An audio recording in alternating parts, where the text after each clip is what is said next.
أنت نور الله فجرا جئت بعد العمر. بسم اللہ الرحمن الرحیم. الحمد للہ رب العالمین والصلاة والسلام على شمس الہدایۃ والیقین. اما بعد فاعوذ باللہ من الشیطان الرجیم. بسم اللہ الرحمن الرحیم.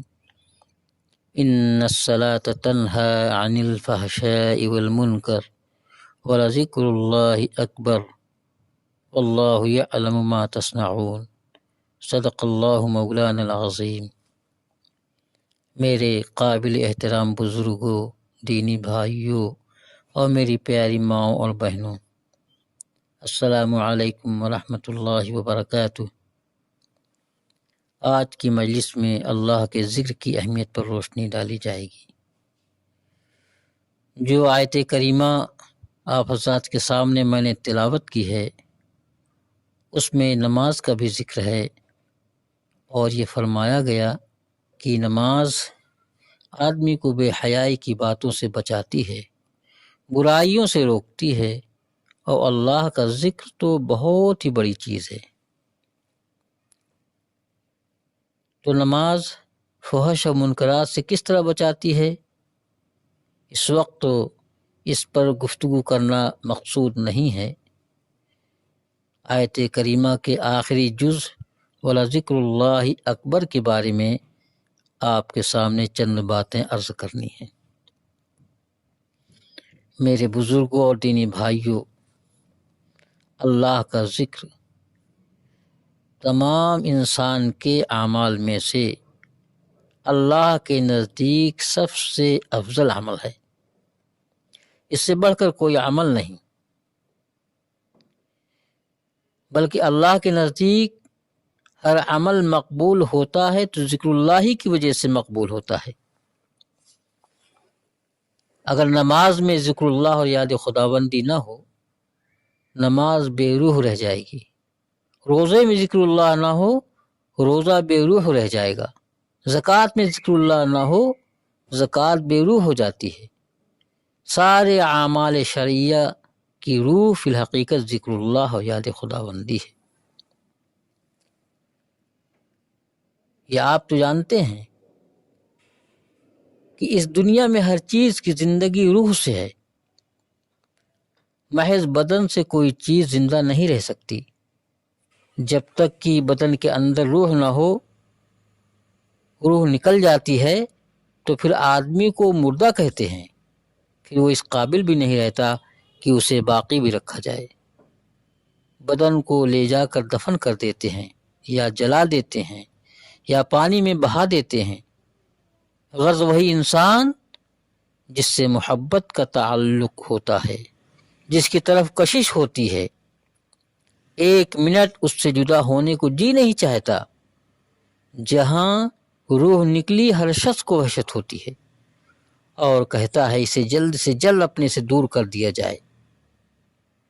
تو معلوم ہوا تعلق اور محبت در حقیقت بدن سے نہیں، بلکہ بدن کے اندر جو روح سمائی ہوئی ہے اس سے تعلق ہوتا ہے.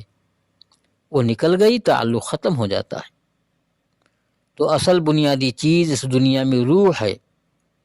بغیر روح کے نہ زندگی ہے، نہ کسی شے کے لیے بقا ہے. وہی چیز دنیا میں باقی رہے گی جس میں روح ہوگی. میرے بزرگوں اور دینی بھائیوں، جس طرح سے ان مادی چیزوں میں روح سے ہی بقا ہے، اسی طرح سے شریعت کے اعمال بھی ڈھانچے کی حیثیت رکھتے ہیں. جب تک ان اعمال میں اللہ کے ذکر کی روح نہ ہو، وہ لاش کے مانند ہیں. ان اعمال کی کوئی قدر و قیمت نہیں ہے. اگر نماز میں یاد خداوندی کے بجائے غفلت آ جائے، نماز ختم ہو گئی. اسی لیے حدیث پاک میں فرمایا گیا ہے اقم الصلاۃ لذکری، نماز میرے ذکر کے لیے قائم کرو.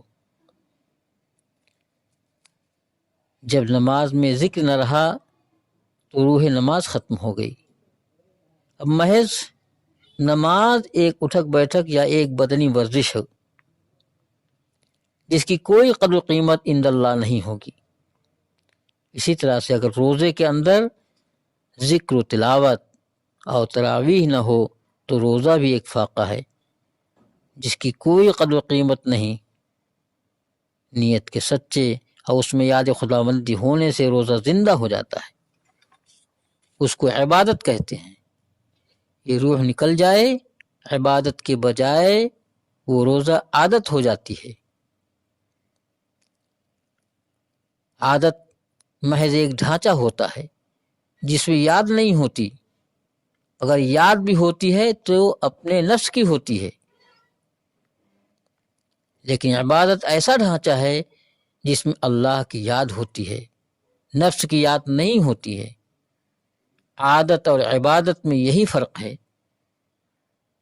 میرے بزرگوں، اگر بغیر کسی نیت کے سارا دن کھانا نہ کھائیں، پانی نہ پئیں، بیوی کی طرف رخ کر کے بھی نہ دیکھیں، اسے فاقہ کہیں گے، روزہ نہیں کہیں گے۔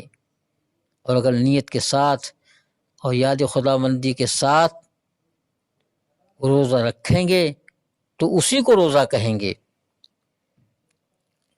اسی طرح میرے بزرگوں اور دینی بھائیوں، اگر حج میں ذکر اللہ نہ ہو اور نیت صحیح نہ ہو، اخلاص نہ ہو، تو وہ حج نہیں کہلائے گا بلکہ سیر و سیاحت ہے۔ اگر اسی میں سچی نیت آ جائے وہ حج بن جاتا ہے۔ تو عادت اور عبادت میں یہی فرق ہے کہ عادت میں نفس کا جذبہ کام کرتا ہے اور عبادت میں جذبہ یاد حق ہے جس سے وہ عبادت بن جاتی ہے۔ معلوم ہوا جب اس کائنات کی روح اللہ کی یاد ہے، اسی طرح پوری شریعت کی روح بھی اللہ کی یاد ہے۔ اگر دنیا میں سے روح نکل جائے دنیا ڈھانچہ بن جائے گی۔ شریعت میں سے کوئی اس روح کو نکال دے تو شریعت عادت بن جائے گی، عبادت نہیں رہے گی۔ حدیث پاک میں نبی اکرم صلی اللہ علیہ وسلم نے ارشاد فرمایا ہے، لا تقوم الساعة حتى يقال في الارض اللہ اللہ۔ قیامت اس وقت تک قائم نہ ہوگی جب تک اس دنیا میں ایک آدمی بھی اللہ اللہ کہنے والا موجود ہے۔ جب ایک بھی باقی نہیں رہے گا قیامت قائم کر دی جائے گی۔ قیامت کے معنی در حقیقت عالم کی موت کے ہیں۔ جیسے کہ مرنے کے بعد بدن پھول پھٹ کر ریزہ ریزہ ہو کر بکھر جاتا ہے، اسی طرح سے قیامت کے دن سور پھونکنے کے بعد آسمانوں کے ٹکڑے ٹکڑے اڑ جائیں گے، زمینیں ریزہ ریزہ ہو جائیں گی، پہاڑ روئی کے گالوں کی طرح سے اڑتے پھریں گے، پانی مٹی میں اور مٹی پانی میں، سارا کا سارا کارخانہ گڑبڑ اور درہم برہم ہو جائے گا۔ یہ قیامت ہے۔ تو حدیث میں یہ کہا گیا کہ قیامت اس وقت تک قائم نہ ہوگی جب تک ایک بھی اللہ اللہ کہنے والا موجود ہے۔ جب ایک بھی نہیں رہے گا جب یہ عالم کو موت آ جائے گی۔ معلوم ہوا کہ اس دنیا کی روح اللہ کا ذکر ہے، تو پوری دنیا کی زندگی اور روح در حقیقت یاد خداوندی ہے۔ یہی وجہ ہے کہ اس دنیا کے ایک ایک جز میں زندگی کے آثار ذکر اللہ سے ہیں۔ حدیث پاک میں ارشاد ہے، درخت کی ٹہنیاں جب تک سرسبز ہیں وہ اللہ کی تسبیح کرتی ہیں، تسبیح بند ہوئی جبھی اس پر زردی آ جاتی ہے، پتے خشک ہو جاتے ہیں، وہ پیڑ جلانے کے قابل بن جاتا ہے۔ گویا جہاں ان سے ذکر کی روح نکلی تو پھر اسے جلا دیا جاتا ہے۔ اسی طرح سے حدیث پاک میں ارشاد فرمایا گیا کہ نیا کپڑا اللہ کی تسبیح کرتا ہے، جہاں اس کی تسبیح بند ہوئی جب ہی اس پر میل کچیل آنا شروع ہو جاتا ہے، اور تسبیح ختم ہوتے ہی جہاں وہ میلا بنا پھر پہننے کے قابل نہیں رہا، آپ اسے اتار کر دھوبی کے یہاں بھیج دیتے ہیں، جب تک دھل کر نہ آئے آپ اس قابل بھی نہیں سمجھتے کہ اسے بدن کے قریب بھی کریں۔ اس سے معلوم ہوا کہ کپڑے کی صفائی اور ستھرائی ذکر اللہ سے قائم ہے۔ ذکر کے بند ہوتے ہی اس میں میل کچیل آنا شروع ہو جاتا ہے۔ میرے بزرگوں اور دینی بھائیوں، میری ماں اور بہنوں، غور سے سن لیں، انسان کی صفائی بھی فی الحقیقت یاد خداوندی سے ہے۔ جب اس میں ذکر اور یاد حق باقی نہیں رہی، جب انسان کے قلب میں میل کچیل، گندگی اور نجاست آنی شروع ہو جاتی ہے۔ جہاں یاد الہی ختم ہوئی، انسان میلا ہو جاتا ہے، اور میلا انسان میلے کپڑے کی طرح ہے، وہ دھکے دینے کے قابل ہو جاتا ہے، اسے کوئی اہل اللہ میں سے پسند نہیں کرتا۔ روح کے اندر جتنا ذکر زیادہ رہے گا اتنی صفائی زیادہ رہے گی، جتنا ذکر کم ہو جائے گا اتنی ہی قدورت پیدا ہوگی، اور جتنی قدورت اور ظلمت پیدا ہوگی گناہ، معصیت اور نافرمانی کرنے کے جذبات زیادہ پیدا ہوں گے، شرک و بدعات کے جذبات ابھریں گے۔ جب تک ذکر قائم ہے اور روح کے اندر تازگی ہے، بدن تازہ ہے، نفس کے اندر صفائی ہے، تو نورانیت پیدا ہوتی ہے، اس سے نیکی کے جذبات پیدا ہوتے ہیں۔ تو میرے بزرگوں اور میری ماؤں اور بہنوں، اللہ کے ذکر کی بہت بڑی اہمیت ہے۔ اس ذکر میں جس قدر اخلاص ہوگا اسی قدر اس میں وزن پیدا ہوگا۔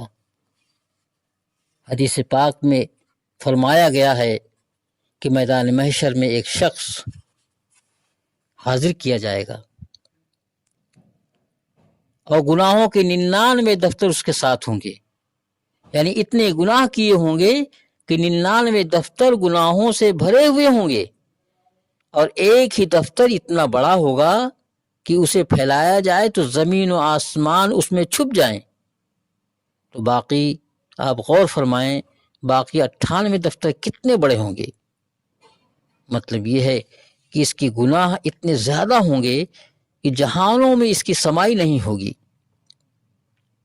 وہ میدان محشر میں حاضر ہوگا، حق تعالیٰ کے سامنے پیشی ہوگی، وہ دفتر سامنے رکھے جائیں گے، اور وہ دل میں تو یقین کر چکا ہوگا کہ میری نجات کی کوئی صورت نہیں۔ 99 دفتر ہیں، میری کہاں بخشش ہوگی؟ اور وہ جانے گا اور سوچ رہا ہوگا کہ اللہ تعالیٰ کی طرف سے ابھی حکم ملنے والا ہے کہ اسے جہنم میں پہنچا دو، یہ اسی قابل ہے۔ لیکن اللہ تعالیٰ بندے سے کہیں گے، فرمائیں گے، گناہوں کا دفتر اس کے سامنے رکھتے ہوئے، یہ گناہ تو نے کیے؟ بندہ کہے گا یا اللہ میں نے کیے۔ اللہ فرمائے گا تیرے پاس کوئی عذر ہے؟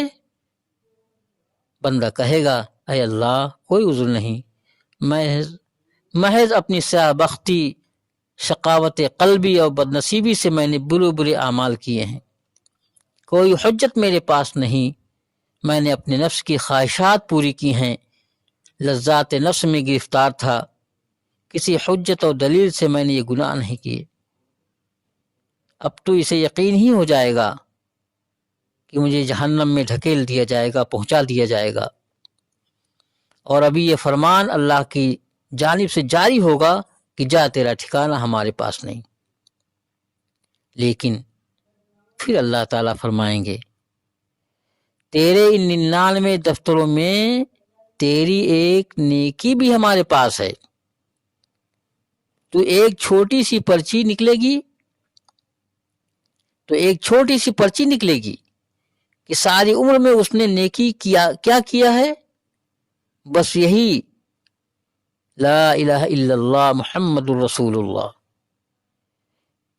یہ کلمہ پڑھا، گویا بس مسلمان تھا کہ ایک دفعہ کلمہ پڑھا، یہی ایک نیکی باقی، یہی ایک نیکی باقی کوئی اور نیکی اس کے پاس نہیں، تو 99 دفتروں میں نیکی کی ایک چھوٹی سی پرچی پڑی ہوئی ہوگی۔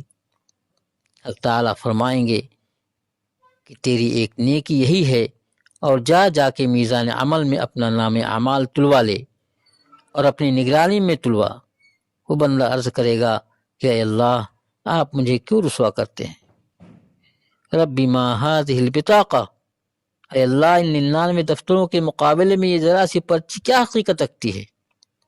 میں تو جہنم کے قابل ہوں، مجھے جہنم میں بھیج دیجیے، میرے پاس کوئی عذر نہیں۔ حق تعالیٰ فرمائیں گے نہیں، لا ظلم اليوم، لا ظلم اليوم، ہمارے یہاں ظلم نہیں ہے، رتی رتی کا حساب ہوگا۔ ان اعمال کو جا کے تلوا اور اپنی آنکھوں کے سامنے تلوا۔ کبھی تجھے یہ خطرہ پیدا ہو کہ میرے ملائکہ نے تیرے اوپر کوئی ظلم کر دیا، ناپ تول میں کوئی کمی نہیں کی جائے گی۔ یہ پھر عرض کرے گا یا اللہ، آپ مجھے کیوں رسوا کرتے ہیں؟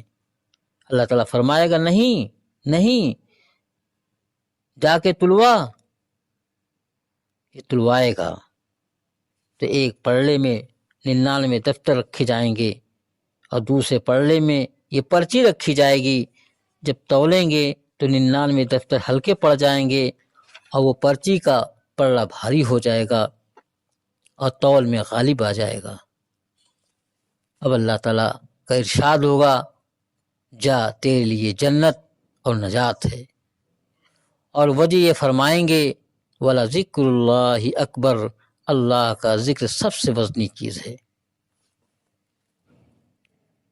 تو لاکھوں برس گناہ کرتا رہے، لیکن ایک دفعہ سچی توبہ انسان کر لے تو اس توبہ کا وہ وزن ہے کہ ان لاکھوں برس کے گناہوں میں وہ وزن نہیں ہو سکتا، اس لیے کہ اللہ کے نام میں جو عظمت و وزن ہے وہ عالم کی کسی چیز کے اندر نہیں ہے، اس کو نجات دے دی جائے گی۔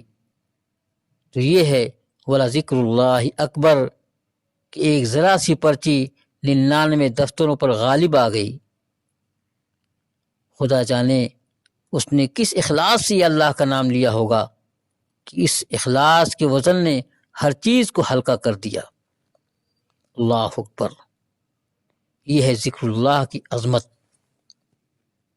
میرے بزرگوں اور دینی بھائیوں، اسی لیے قرآن حکیم میں اللہ تعالیٰ نے ایمان والوں پر احسان کرتے ہوئے حکم دیا کہ یا ایھا الذین آمنوا اذکروا اللہ ذکرا کثیرا، اے ایمان والو اللہ کا ذکر کثرت سے کیا کرو۔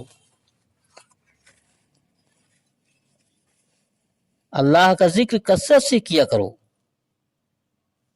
صبح کی نماز کے بعد روزانہ 1 گھنٹہ آدمی اللہ کے لیے دے دے، 24 گھنٹے دنیا کی ضروریات کے واسطے، اگر اس میں کچھ وقت اللہ کے نام پر نکال دے تو کون سی بڑی بات ہے؟ چاہیے تو یہ تھا کہ ساری زندگی اللہ کے لیے ہوتی، چھوٹا موٹا وقت دنیا کے کاموں کے لیے ہوتا، لیکن ہم کہتے ہیں چلو تم سارا ہی وقت دنیا کے کاموں میں لگا دو، تھوڑا سا وقت اللہ کے لیے دو۔